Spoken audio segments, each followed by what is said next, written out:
শিক্ষার্থী ভাই বোনেরা, আশা করি আপনারা সবাই ভালো আছেন। আমি ইয়াহিয়া মাহমুদ, আমাদের ইউটিউব চ্যানেল ফেথফুল এডুকেশন আপনাদের সবাইকে স্বাগতম। দর্শক, আজকে আমরা এইচএসসির একটা আপডেট নিয়ে আলোচনা করব। সেটা হচ্ছে আজ শনিবার ডাক দিয়ে যায় একটা পত্রিকার মানববন্ধন এবং 7 দিনের মধ্যে পরীক্ষার ফলাফল দেওয়ার একটা তারা দাবি জানিয়েছে। আজ 28 সেপ্টেম্বর দুপুর 12টার দিকে এই পত্রিকাটি একটা সংবাদ দিয়েছে। সেখানে তারা জোর দাবি জানিয়েছে যে বাওবি এইচএসসির ফলাফল 7 দিনের মধ্যে প্রকাশের দাবি। এটা কতটুকু যৌক্তিক এবং এটা কতটুকু বাস্তবায়ন হবে সেটা নিয়ে আমরা আলোচনা করব। এবং গতকাল হচ্ছে গিয়ে আপনার 27 সেপ্টেম্বর গতকাল আন্দোলন হয়েছিল, সেটাও আমরা জানি। তো দৈনিক আজাদি নামক এই পত্রিকাটিকে সুসংবাদ জানায় যারা বাওবির এসএসসি শিক্ষার্থীদের পাশে রয়েছে। আপনারা জানেন আমরা গতকাল আমাদের হোয়াটসঅ্যাপ গ্রুপে একটা নোটিশ দিয়েছিলাম। সেখানে আমরা এই নোটিশটা দিয়েছিলাম, সেখানে বলা হয়েছিল বাওবি এইচএসসি পরীক্ষার যে আন্দোলনটার জোর দাবি জানিয়ে তারা গতকাল মেইন কেন্দ্রের মধ্যে সবাই জমায়েত করেছিল। ফলাফল সিদ্ধান্ত আগামী 7 দিনের মধ্যে দেওয়ার জোর দাবি জানিয়ে গতকাল 27/9/2024 রোজ শুক্রবার সকাল 10:30 দিকে বাওবি আঞ্চলিক কেন্দ্রে তারা চট্টগ্রামের শাখার যারা ছিল তারা সেখানে উপস্থিত হয়ে আন্দোলন করেছিল। সেই সুবাদে আমরা বাওবির উন্মুক্ত বিশ্ববিদ্যালয়ের ওয়েবসাইট চেক করে, যদিও এখানে এইচএসসি সংক্রান্ত রেজাল্ট সংক্রান্ত কোনো আপডেট পাইনি এবং অ্যাডমিশন, রেজিস্ট্রেশন, এক্সামিনেশন সংক্রান্ত এইচএসসির কোনো আমরা এখনও আপডেট পাইনি।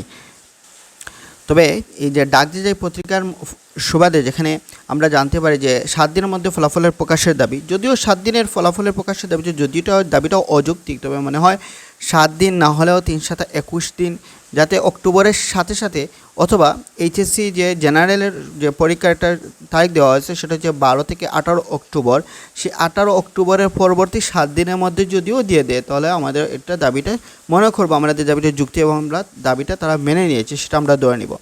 তারা সেখানে বলছে বাওবি এইচএসসি পরীক্ষা 2024-এর ফলাফল আগামী 7 দিনের মধ্যে প্রকাশের দাবি জানিয়ে মানববন্ধন করেছে অরাজনৈতিক সংগঠন ডাক দিয়ে যায়।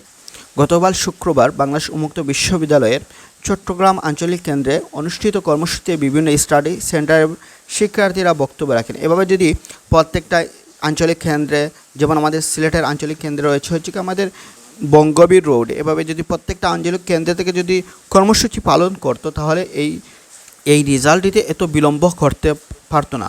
আচ্ছা, এখানে শিক্ষার্থীরা আরও বলেন এতে নেতৃবৃন্দ আগামী 7 দিনের মধ্যে এইচএসসি ফলাফলের সিদ্ধান্ত গ্রহণ করেন এবং বিভিন্ন তারা কর্মসূচি 8 দফার দাবি জানায়।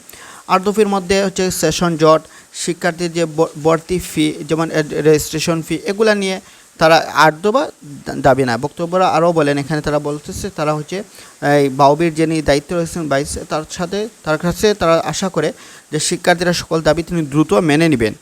আর যদি মেনে না নেওয়া হয় তাহলে তারা বলতেছে বাওবি আঞ্চলিক কেন্দ্রে ও গাজীপুর বাওবি অফিসে কঠোর আন্দোলনের কর্মসূচির ডাক দেওয়া হবে। তো এই বাওবি সংক্রান্ত আপনার যতগুলো আপডেট আমাদের এই ফেথফুল এডুকেশনের চ্যানেল পাবেন, পাশাপাশি আমাদের হোয়াটসঅ্যাপ গ্রুপ রয়েছে সেখানেও জয়েন হবেন।